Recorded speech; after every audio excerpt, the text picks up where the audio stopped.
O presidente Lula orientou o PT a se posicionar contra qualquer proposta de redução de penas que beneficie Jair Bolsonaro e outros condenados pelos atos golpistas do 8 de janeiro. A declaração vem após a aprovação da PEC da blindagem, ou melhor, PEC da bandidagem, que já gerou críticas por dificultar investigações contra parlamentares e 10 deputados do PT votaram de forma favorável. Lula chegou a dizer que a PEC tinha grande potencial de mobilização e os colegas do partido não ouviram. Quem vai contar essa história pra gente é a Daiane Oliveira aqui no Plantão do Meteoro.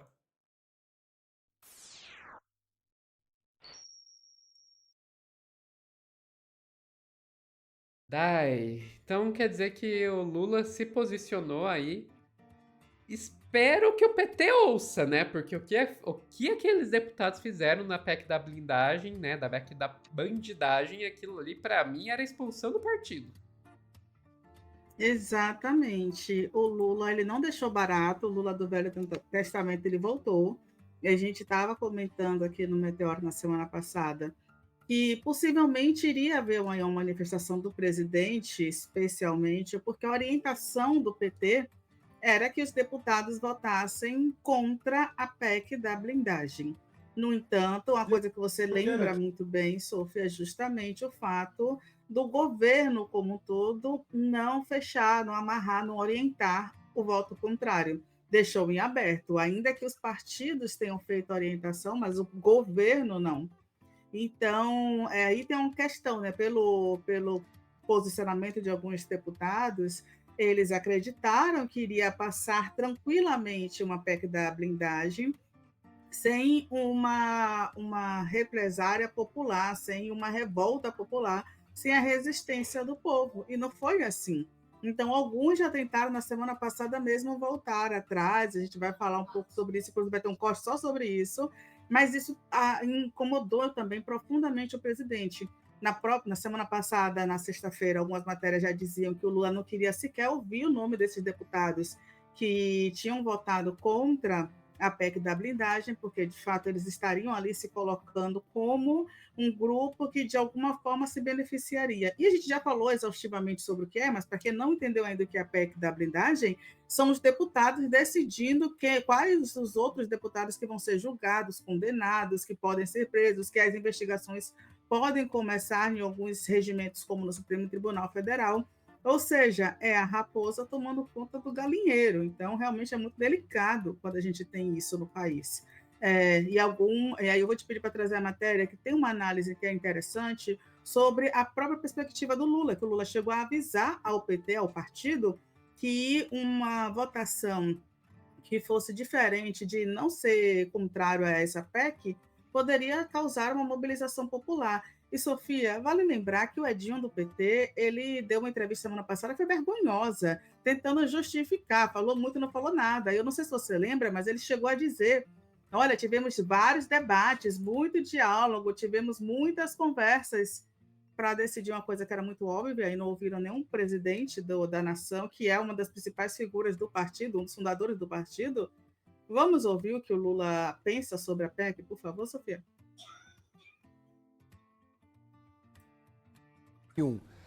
Mas antes ainda, vamos voltar para 1988. Em 1988, aprovaram esse modelo que eles querem voltar, que é a autorização do Congresso Nacional para investigação contra parlamentares, porque havia uma maioria de ministros do Supremo indicados pela ditadura militar. Era um momento de transição histórica. Quando chega em 2001, o Congresso Nacional passa a ser muito pressionado pela opinião pública e pelo eleitorado por conta do fato de que parlamentares simplesmente não eram investigados. Naquele ano tinha o caso do deputado Natan Donadon, que estava preso por desvios de recursos e conseguiu manter o mandato dele, até porque o voto era secreto. Então ninguém sabia quem votou pela manutenção do mandato ou pela perda do mandato.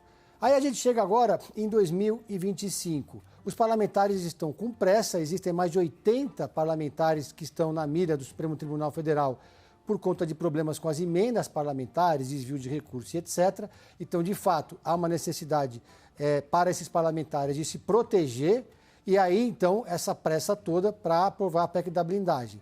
Mas como é que o eleitorado vai reagir a isso no ano que vem, no ano eleitoral de 2026? Essa é a grande questão que preocupa o presidente Lula. Porque o que mais pega para o PT hoje, quando você faz pesquisas qualitativas, é a palavra corrupção. Depois do que aconteceu com o Mensalão, depois do processo da Lava Jato, depois da prisão do presidente Lula, a palavra corrupção passou a ser uma nuvem sobre o partido, um problema a ser administrado.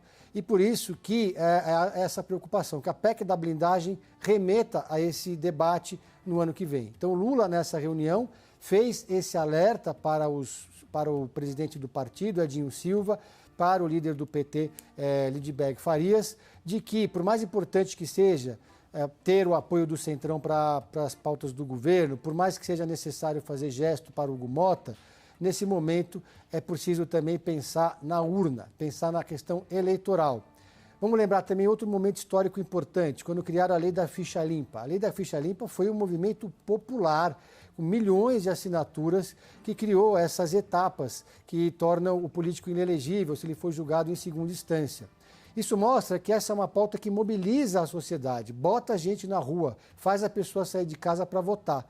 Então, se o PT abraça essa causa hoje, ele vai ser cobrado amanhã. O plano de saúde é o benefício. Com toda certeza, né, Sofia? E assim, não tem quem conteste que a PEC da blindagem é uma PEC que vai trazer atrasos severos para o país, porque vai proteger, vai super proteger pessoas que já são difíceis, né, que já temos grande dificuldade em conseguir responsabilizar diante dos seus crimes. Então, é uma autopromoção. Inclusive, eu vou te pedir para trazer uma outra fala do Lula, porque não é só o sentido político, não é só as urnas.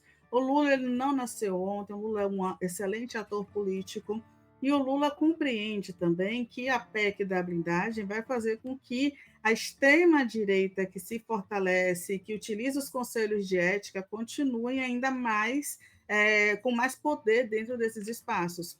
Quem geral hoje que a gente tem manipulando o Conselho de Ética, quem hoje pode fazer absolutamente tudo sem correr risco de perda de mandatos, geralmente é a direita e a extrema-direita. Não é, o Glauber não está sendo caçado por um chute contra alguém do MBL.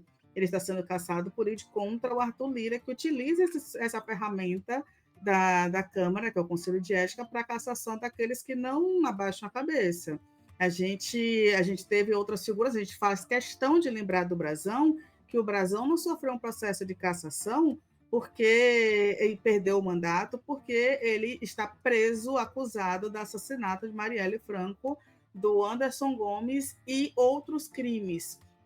Ele perdeu o processo de faltas. E a gente está vendo, inclusive, toda a mobilização, a manobra para tentar salvar esse mandato do Eduardo Bolsonaro também. Ou seja, não dá para confiar, né, nos conselhos de ética que a gente tem. O Nicolas Ferreira, com aquele ataque de transfobia botando a peruca, nunca foi condenado por aquela cena. Não tem como você negar que aquilo é transfóbico. Enfim, né, Sofia? Então, o Lula ele vem na jugular do próprio PT, dos próprios deputados, com esse discurso aí que a gente vai ouvir agora, por favor. E vocês viram que eu fiquei muito chateado, até dei uma entrevista para a BBC de Londres. A votação ontem no Congresso Nacional, sabe, da prerrogativa, garantindo imunidade da forma que foi garantida, até para presidente de partido, não é uma coisa séria. O que precisa ser sério é a gente garantir prerrogativa de vida para os outros. Nós temos que garantir prerrogativa de vida para o povo brasileiro, prerrogativa de trabalho, prerrogativa de educação. É isso que nós estamos precisando dar uma lição nesse país.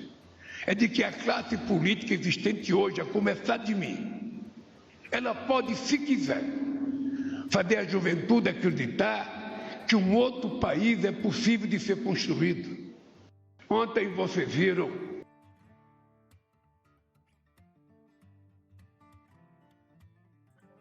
Pois é, Sofia. Então não dá para a gente negar que o presidente ele está bastante incomodado e até terminação agora a orientação é muito clara.